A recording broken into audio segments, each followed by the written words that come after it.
Hello, ladies and gentlemen. Welcome back to another episode here on European Confessions. The following story that you're going to be listening to, it was received by one of our admin, and the message reads like this. Hello, how are you? Can you please post my own story? I slept with a prophet just so that I can become famous. I always wanted to become an actor, but I was a musician as well, but it ruined my life after I had started sleeping with that prophet.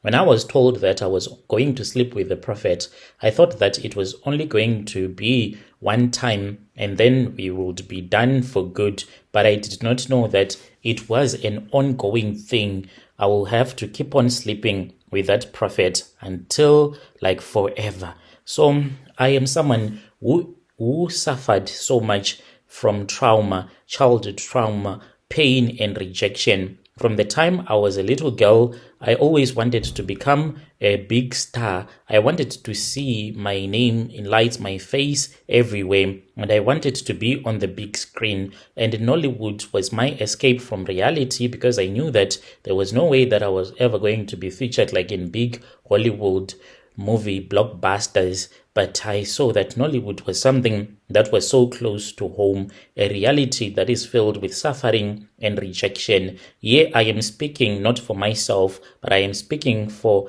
a lot of women that want to join Nollywood. I was born in Lagos, Nigeria. I was born into a middle-class family. My father was a businessman and we never lacked anything. At least that was what outsiders believed, but not so much for me. And whenever I would be at home, it was always pain, tears, at all the times crying, because behind closed doors, my life was a nightmare.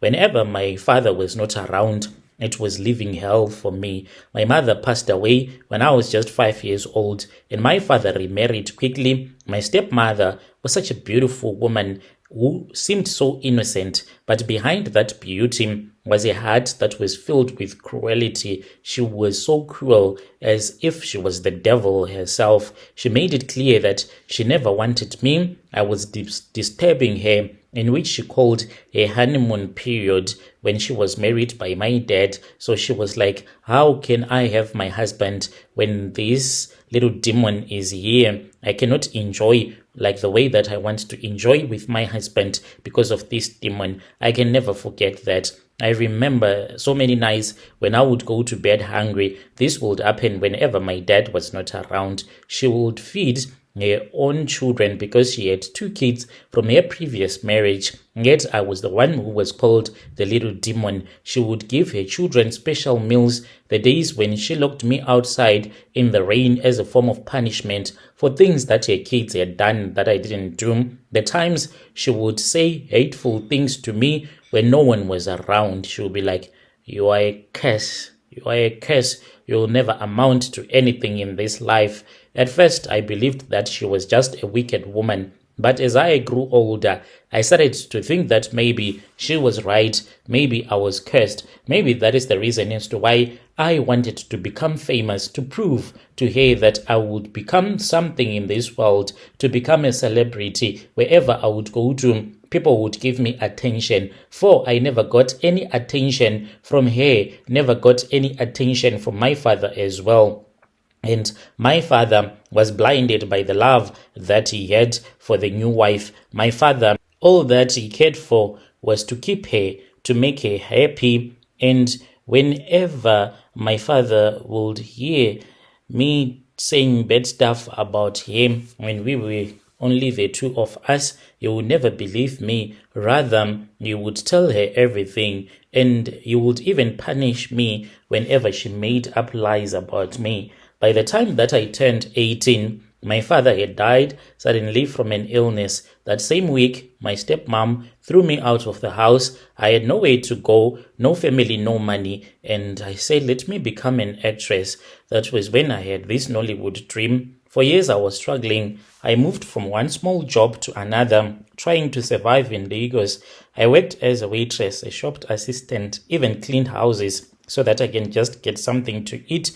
But I never let go of my dreams. Then one day, my chance came. There was this other famous director but I had dated a friend of this famous director once. So I used to tell him that I wanted to become a Nollywood actor. It was a low budget Nollywood movie. They were looking for fresh faces just to experiment, and anyone could audition. That was when he told me, and I knew that this was my opportunity. I spent the last money that I had on transport and went to that place for the audition. I stood there and waited. There were like other girls that were waiting. I think there were about 10 of us that were fighting for the same role. When it was my turn, I walked into the house. They were in the living room, and then the audition started. I walked in with confidence and I poured my heart into my performance, and then the guy said it was okay. For the first time in my life, I felt as if I had been seen, and that is the disadvantage of not giving your daughter attention. When she grows up, she will try to get that attention that you would not have given her, and those people will take advantage of her. So to all the fathers out there, try to give your daughters as much attention as you can. You have potential, the guy said, and we are going to be in touch. I left that house and I thought that my life was going to change. Even saw myself in magazines, in whatever. And then the call came a week later, and I was told that there was this other guy that I was supposed to meet, but I had to go to this guy's place. He was like, I loved your audition. He started talking to me, but he was holding me in a way that was so inappropriate. He was like, you need extra something to succeed in Nollywood. Like something like what? He said, you need something so that I can assist you. This guy, he then pointed at his bed, and then he took me to his bed. He slept with me, and after he had slept with me, he gave me to another guy. I had to sleep with the producers until I slept with the director. This director was the one who told me that they needed a spiritual push. I said, what is a spiritual push? He said, so that this movie, when they take it out, it is going to sell a lot of copies. It was during that era of Nollywood printing out those DVDs, and that is the time when I wanted to become so badly, wanted to become an actor. So it was like, for this movie to sell really good, we need something like a push, a spiritual push, and you are the one who is going to be the face of this movie. So it is not just about you acting, not talent, my dear. You have to be spiritually fortified in order for this movie to sell a lot of copies. As you see that we have used a lot of money on you right now, we are using money. How about by the time that we are going to finish up with the shooting of the movie, how much we will have lost, and we would want to get that money back. If you are serious about your career, I will introduce you to someone who will give us that spiritual push. I hesitated just a little bit, and it was like, look, how much have you sacrificed? Didn't you sleep with me just now? How many more have you slept with? Let us just do this so we can get this movie over and done with. And from now on, there is no one who will demand sex from you. And I said, who is this person? And then he said, there is a prophet. I'll call him, his name, Prophet Jeremiah. That is not his real name. He said there is this certain Prophet Jeremiah. He has helped many actresses become popular, and their movies, they can touch the hearts of men and women, and then they will make money. I didn't understand how was it even connected. So I was taken to Prophet Jeremiah's church. It was like very big in Lagos. He had a lot of people who would come to him. Like he had a church which was more like a city within the city. I was taken to his office. He smiled at me like he knew me before. He was like, my daughter, God has chosen you for greatness. Gave me Bible scriptures, but people are here to stop you into your destiny. You must obey divine instructions. I felt excited, and I thought it was my moment. Everything was falling right into place. Then he told me the first instruction, it was like, you sleep with me first. My heart dropped because he just said it casually, like it was a normal thing to say to a woman that you have just met. I stared at him, hoping that maybe it was wrong. And I was like, "Excuse me, Prophet." And he said, "Oh, you don't understand. Like Nollywood itself, it is a spiritual beast, a spiritual industry. Every successful actress must do this. You must be connected to the spirit in one way or the other." I wanted to run, but then I thought about my suffering. I didn't have even a place to stay. At the place where I was working, it was just by me forcing so that I can keep on staying there. I thought that it would end there after I had spent a night with him. After sleeping with him, I thought that I would get the movie role and become famous. It did not stop. A few days later, he called the producer, and then there was a guy who was my handler.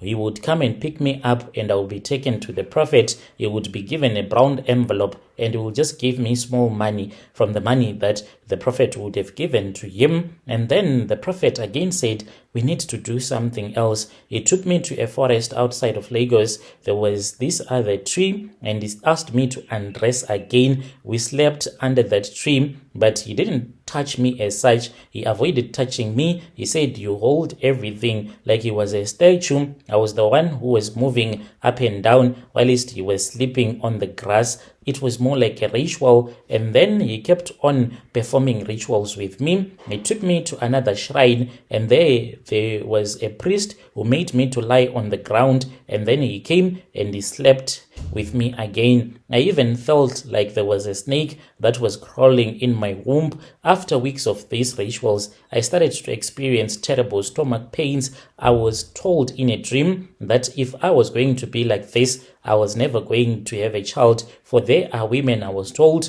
who had done these same rituals, who are unable to even give birth because they traded their wombs for fame. So this was what was happening to me. These rituals, this snake, it was going to make me a barren woman so that I can be really famous. But I did not want to do that. I kept on hearing voices, kept on seeing people. And then I got a call from the movie producer after I had refused to sleep with the prophet. And this producer said, "You have been removed from the film." I was confused. I said, "But why?" He said, "You refused to sleep with the prophet. Why?" And I said, "Yeah, but this man, what he wanted to do was kind of like sick. He wanted to sleep with me, with another woman, but me and that woman will be sleeping together, and he will be sleeping with another man. And I could not bring myself to do such a thing." And that is when that guy just dropped his call on me. I later found out that each and every time that I used to sleep with him, he would record me. They have some videos of me. And then I escaped. I spoke with this other friend of mine, but I didn't tell her the story. And I found myself, and I found a way to leave Nigeria. I didn't care where I wanted to go to as long as it was far from Nigeria. Right now, I live in America, but it is not like I am at peace knowing that out there are people who have your videos of sleeping with that prophet. I don't know, maybe they destroyed everything. I know I see young girls from my country dreaming of Nollywood, thinking it is all about acting. And whenever I think about it, I feel my stomach burning because they don't even understand that it is not about talent. The rituals in the movies, they are real. Nollywood is filled with people who have given their souls to the dark side. Famous actresses, some of them, they don't even sleep at night because of the things that they have done. Actresses and actors, they sleep with each other during movie sets. Some have sacrificed loved ones to keep their careers alive. So people need to be very careful about what you want in life, for I know it is evil what is happening there. And I cry so much because there are even young actors or actresses that are taken advantage of. It is more like pedophile that happens usually when those that are wealthy, when they see a young girl that is beautiful, they contact the executive producers, and then that girl is brought to that wealthy man, or even a woman can even lust after a young girl and have a way with that young girl. That is what I witnessed in that industry. Dear listeners, right there was a message that was sent to me by one of our admin. Strange things indeed they do happen in this world.